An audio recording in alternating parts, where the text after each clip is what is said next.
Welcome. Thank you, everyone, for standing by. Now, guests are in a listen-only mode over the telephone until the question and answer session of today's event.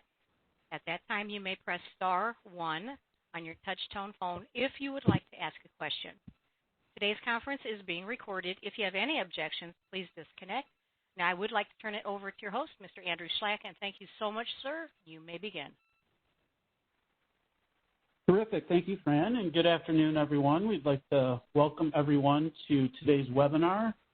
On behalf of the CDFI Fund, we'd like to congratulate everyone here at the top of the call for receiving a Financial Assistance Award for the 2021 round. My name is Andrew Schlack. I'm the Acting Program Manager for the CDFI Program and Native Initiatives, which administers the financial assistance and the technical assistance programs, and I'm joined by a great group of colleagues, and today we're going to go over the assistance agreements that folks are in the process of entering into for receipt of your financial assistance commitment, which was obligated in December.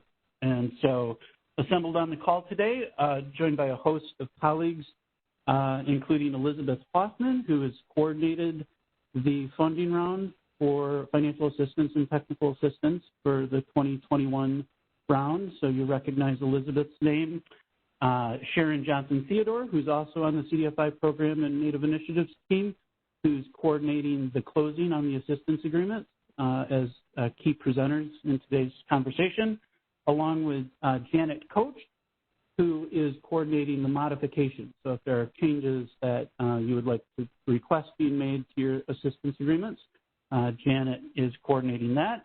And then we're very thankful to have two of our colleagues from the Office of Compliance Monitoring and Evaluation also joining us on today's call to cover any reporting questions or scheduling questions that might come up upon the review of your assistance agreements, including Heather Hunt, who's the program manager of that business unit for compliance monitoring and evaluation, and our colleague Mia Lane, who is here to help answer any reporting questions. So without further ado, the format of today's agenda, I will introduce Elizabeth Hoffman, who will be taking it over from here, but we have a brief presentation of, maybe 15 or 20 minutes, and then plenty of time to answer any questions that folks might have, which will be facilitated by our operator, Fran. So at this point, I'd like to pass the ball over to Elizabeth to begin the presentation. Thank you. Great. Thanks, Andrew. Again, my name is Elizabeth Hoffman. Welcome to everyone, and as Andrew said, congratulations on receiving your Financial Assistance Awards.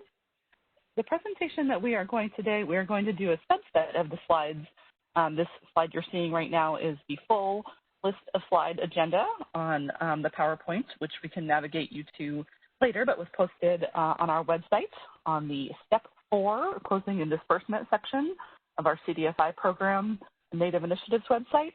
So I think the full PowerPoint is 60 slides or something. It has some additional information, but we're going to be just hitting the high-level points today on the call so that we have plenty of time for questions and answers.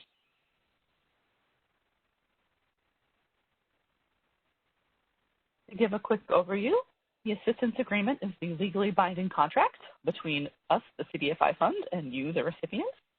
The different terms of the assistance agreements will be based on your institution type, your award type, such as whether you got any supplementals for the base FA, information that you submitted in the application, other factors for our core non-native groups such as matching funds, all that is covered. And all CDFI and NACA program award recipients must execute an assistance agreement prior to receiving your initial payment.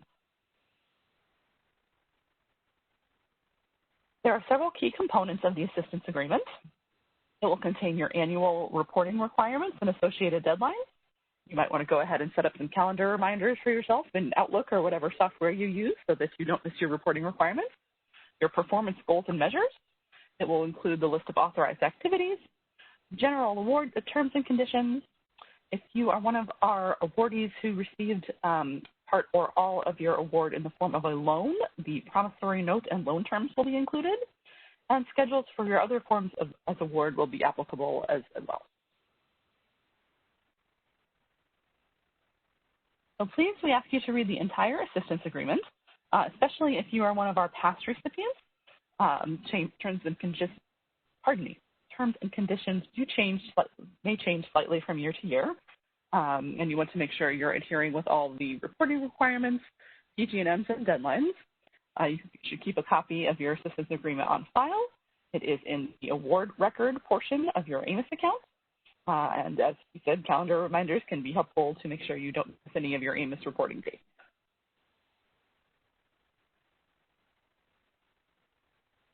I will now turn it over to Sharon, who will tell you a little bit more about getting it signed. Good afternoon, everyone. Your assistance agreement must be signed by an authorized representative who's listed and active in AMIS.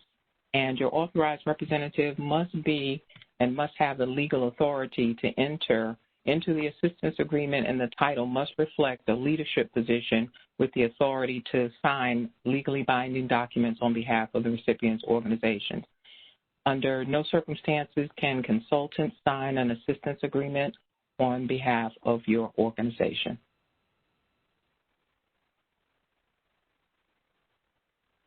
The recognized authorized signing titles in AMIS, you can designate folks as an authorized representative, but just because they are designated as an authorized representative does not mean they also have the authority to sign legally binding documents. So the left-hand column, we have identified those titles that clearly reflect the authority in the organization and the authority to sign legally binding documents on behalf of the organization. On the right-hand side, those are more questionable titles and will require follow-up on our part. So we will be reaching out to you if any of these titles on the right-hand side, for example, a board member or an analyst, and they may very well have the authority to sign the documents, but the title does not necessarily reflect that. So the first thing we would ask you to do is be proactive. Please check your AMIS account and update all of your contacts and make sure if there's been any title changes that they are accurately reflected in your AMIS organizational profile under your contacts. Also, proactively submit any documentation, and you can attach that to the award record in the attachments section so that it is there so that we have the documentation that we need. So it's going to be very helpful to us and will minimize us going back and forth requesting information and waiting for that information to come back. I'm going to turn it back over to Elizabeth now. Thank you, Sharon. So indeed, we urge all recipients to review it very carefully before signing the document. You'll be asked to fulfill all the terms, and as Sharon indicated, we will contact you if any additional information is needed. I wanted to make a quick note here about eligible markets. For the PGMs of the FA Assistance Agreement, the activities must be in an eligible market or your approved target market.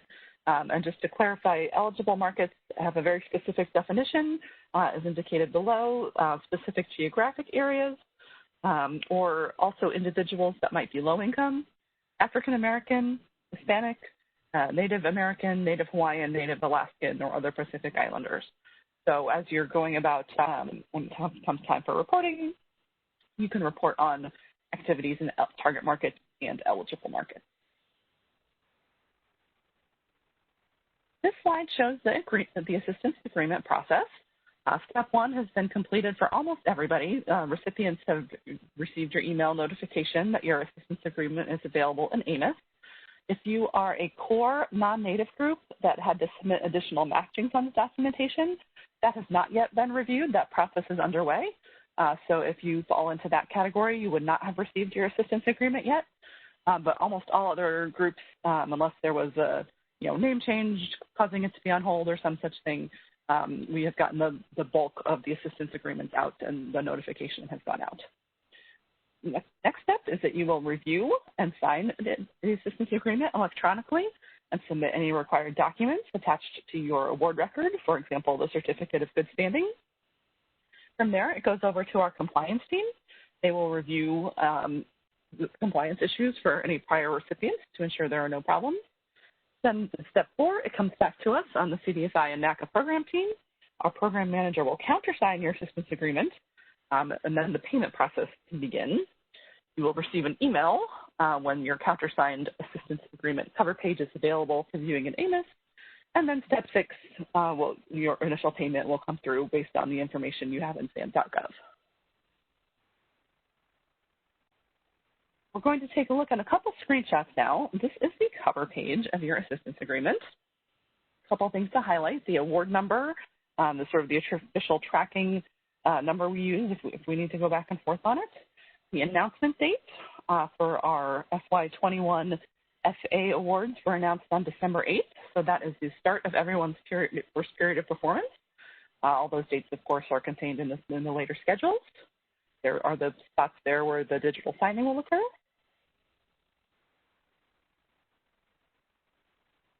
The rest of the cover page, if you are a depository institution holding company intending to carry out your award through the activities of a subsidiary insured depository institution, that information and those organization names will be there. And then it'll have both the amount of the award. Everyone has received base financial assistance. And then if you received any of the supplementals, either the Persistent Poverty Counties FA, the Disability Funds FA, or the Healthy Food Financing Initiative FA, those will be listed as well. In addition, it will indicate what you have requested in your application for your initial payment, and if your form of award is coming in as a grant or loan. The vast majority are grants.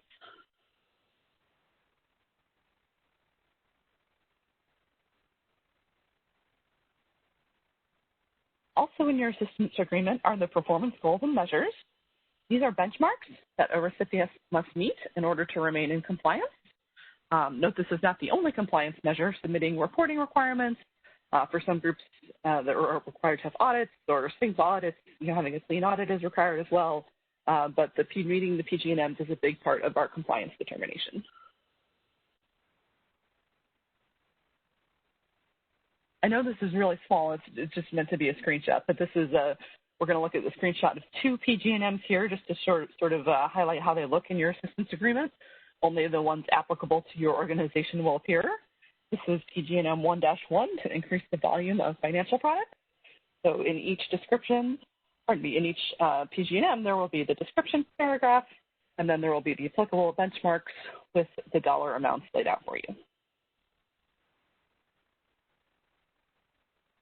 Here's another example of PGM 1-4, which is for our organizations that elected to provide a new financial product. You'll see it's very similar to 1-1. In this case, there's also the information on what the new financial product is, the line of business, and the name that you identified in your application. So application information is the other piece that flows through to the PG&Ns.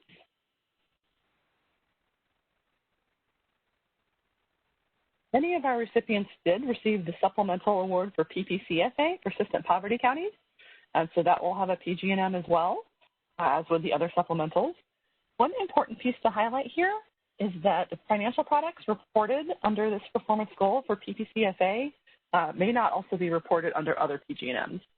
So the PPC awards typically are not that large, but the funds used to fulfill this reporting measure may not also be used for your other measures.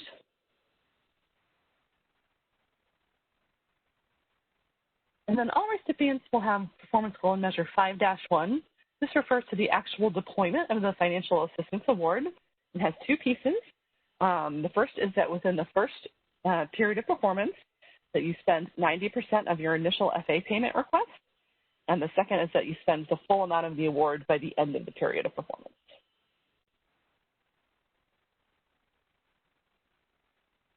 I will now turn it back over to Sharon to take us through some more of the terms and conditions. We know that you are excited to receive your funding, and we are excited to get it to you. So some very important information. In order to receive your award payments, you must electronically sign your assistance agreement in AMIS and upload all the required documentation, for example, the certificate of good standing. You cannot print it off and sign it and then try to attach a PDF. We've had some folks attempt to do that. So you must electronically sign it in AMIS from the award record. And the certificate of good standing must be from the Secretary of State from your date of formation, and it must be dated within 180 days prior to the federal award date, so prior to it being signed.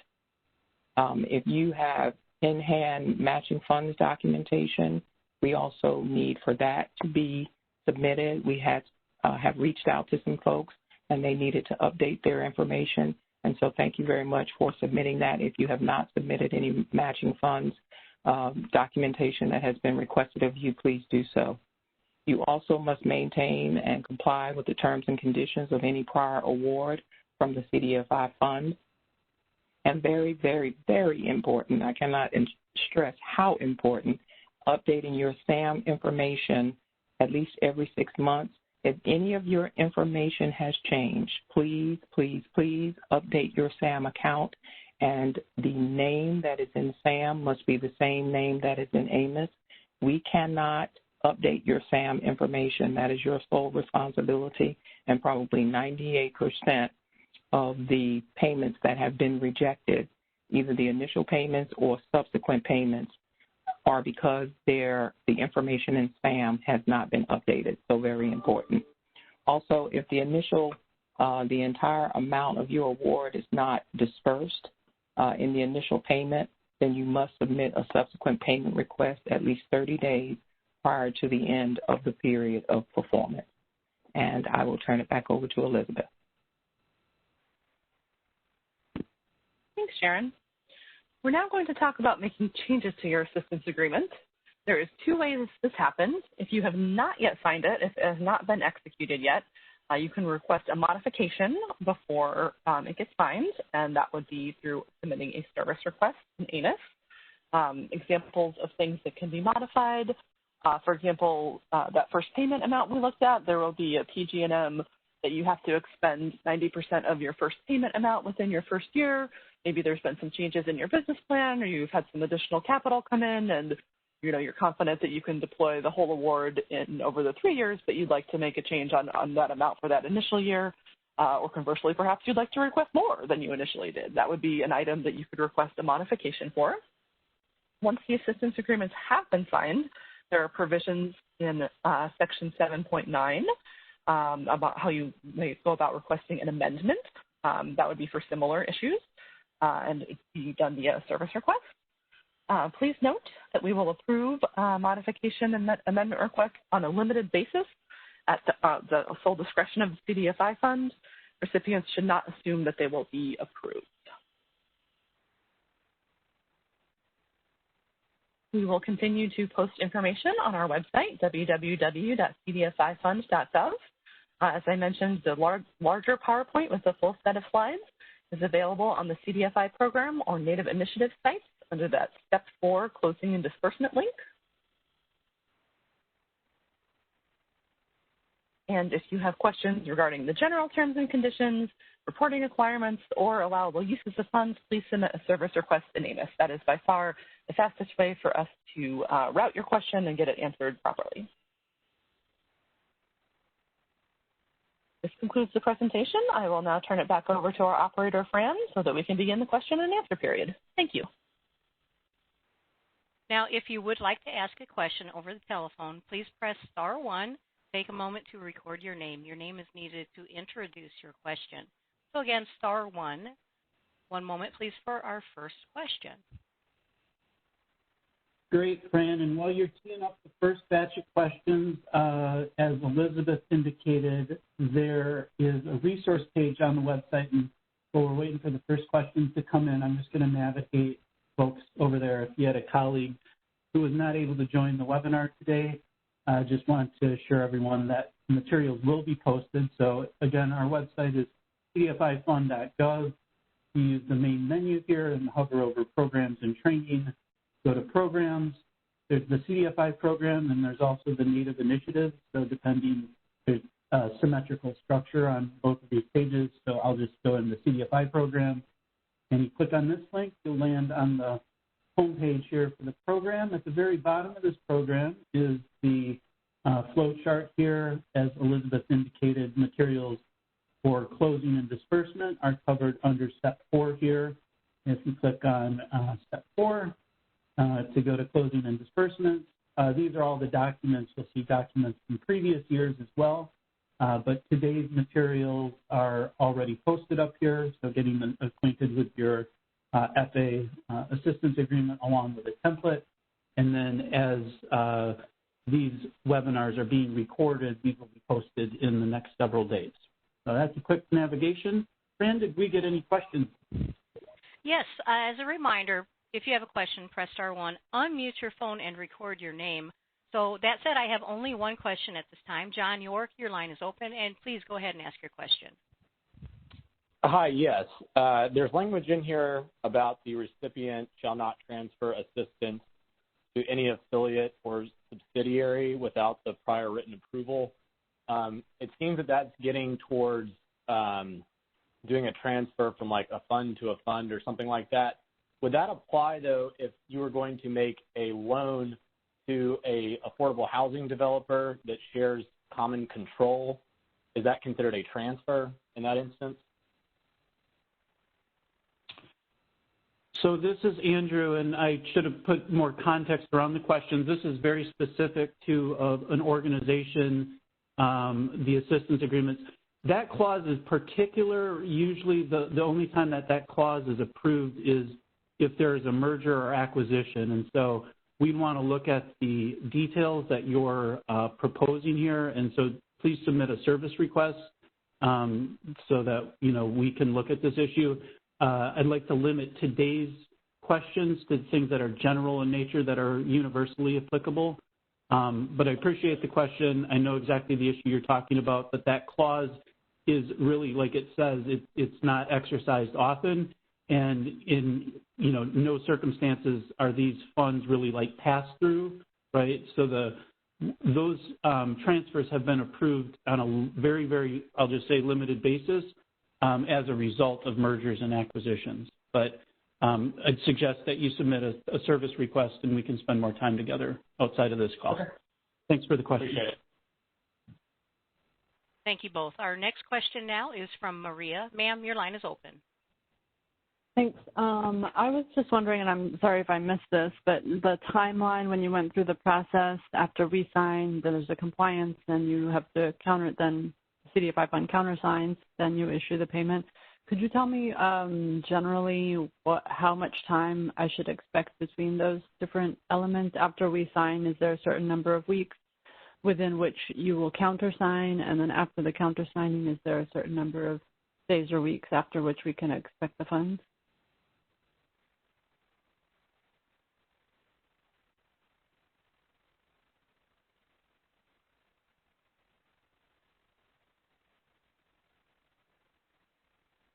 So this is Andrew. I'll answer that question, but you're not going to, the answer cannot be specific because there's a due diligence process, obviously, that we go through.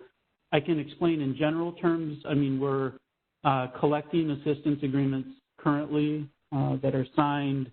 They go through a review process at the front end, as Sharon explained, review the certificate of good standing if you're an unregulated institution, legitimate signature from a bona fide authorized representative.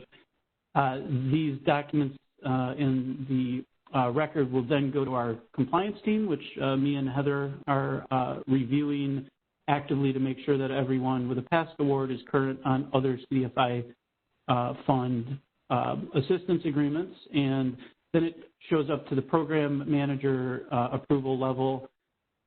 There's no date certain because there are things that can happen along the way, but once the program manager, and as Elizabeth and Sharon explained, you will get an email, then those approval of the assistance agreement, once it's approved by the CDFI fund, is the final signature, get moved over to fiscal services, and that process is pretty quick. We were distributing the rapid response program dollars usually within, it's 2 to 5 days is kind of what we say, but along the way you will be notified as these different stages are reached, especially when it leaves the program unit's office and it sort of goes over to the fiscal services for payment.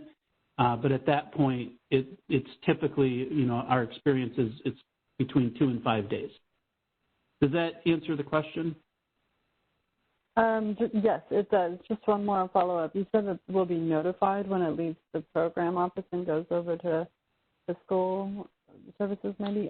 But is there a way to look up in AMIS if we're not the point of contact that receives the email related to the award record? Is there a way to look it up in AMIS, like what that status is? Yeah, there is. That's a great point. Okay. So if you're not on the workflow within your AMIS award record, all of the attachments, right, basically when the button is clicked on our end as program manager approval, it will drop an email in your notes and attachments that will basically say final countersigned cover page.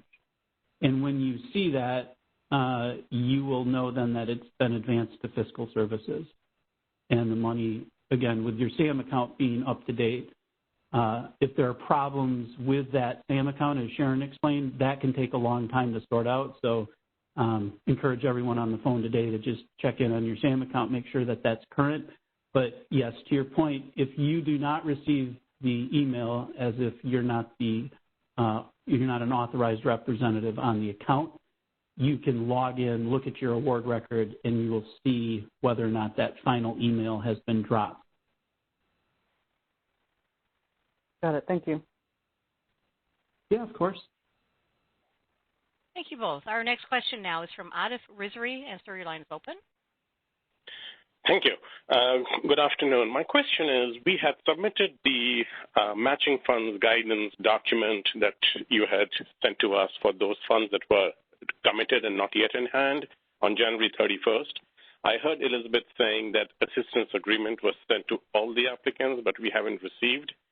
So I was just wondering, is there a timeline for those who have submitted the committed funds proof when we get the assistance agreement? Hi, this is Elizabeth. Thanks for that question. Apologies if I misspoke or you misheard me. The assistance agreements have been just distributed to almost everybody, and the group that has not gotten them yet are the group that had the outstanding matching funds requiring additional documentation.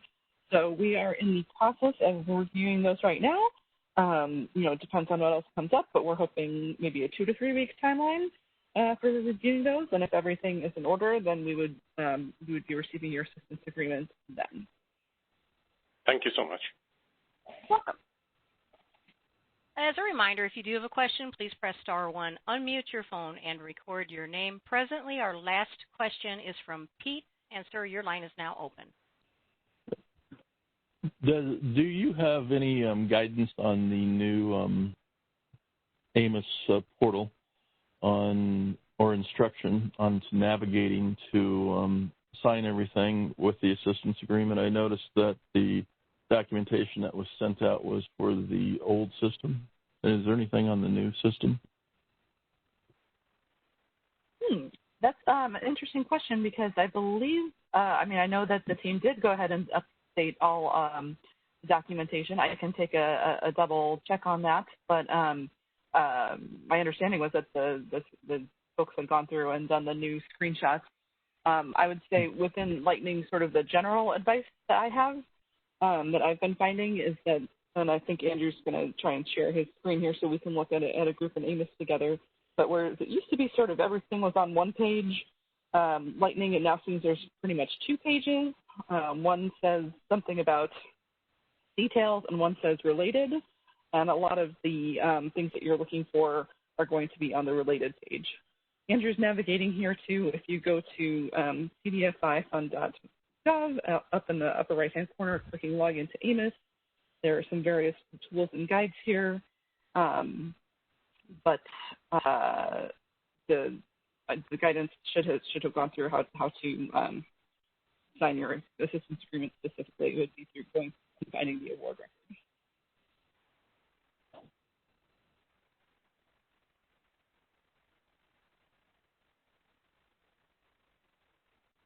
If you have any other specific issues, please go ahead and submit a service request, and we can either resend that guidance to you or make sure that there was not an issue in your company. Okay, thank you. Yeah, at the risk, I'm not going to show the backside of AMIS. I'm not going to be able to log in for the purposes of this call, just for confidentiality reasons.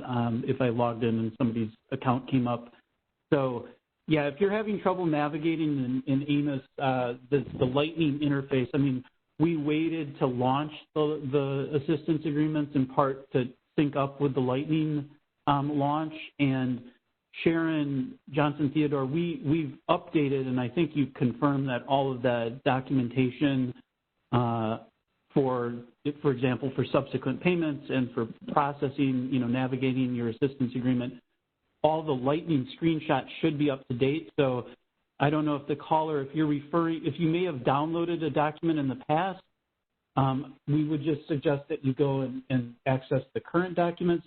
As far as our team knows, these should all be up to date, and if they're not, we would appreciate you alerting us to the exact link that you may have found.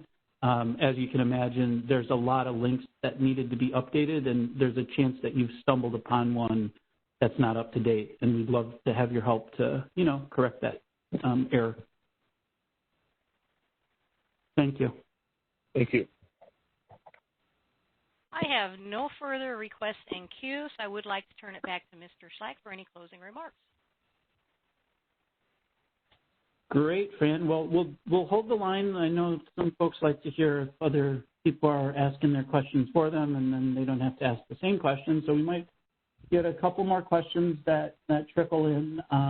Again, the couple of websites that we have navigated to, as you go to the homepage, again, under Tools and Resources, this is really where you find sort of the AMOS guides. Again, the Lightning environment is something, Salesforce had transitioning all of their clients over to Lightning. So the CDFI fund is in suit with what Salesforce is doing. It's a Salesforce-based platform.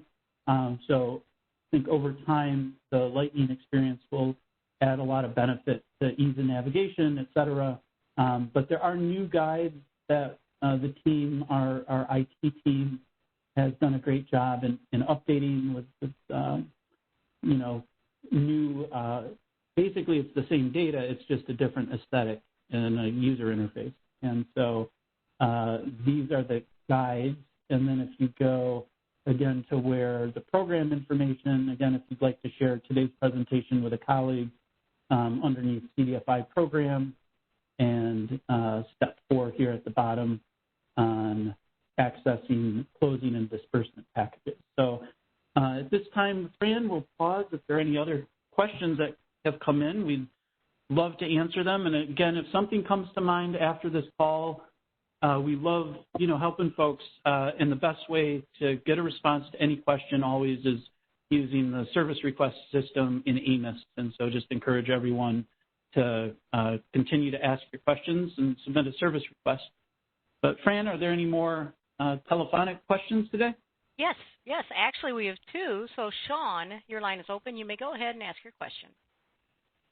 Hey, thank you. My question is about Section 3.7, the Authorized Financial Assistance Activities. In my application, I said that we would use our award for loan loss reserves, and I'm kind of concerned about the deployment PGM 5.1. Does the deployment PGM mean that I need to expend 90% of my award on loan loss reserves specifically over the next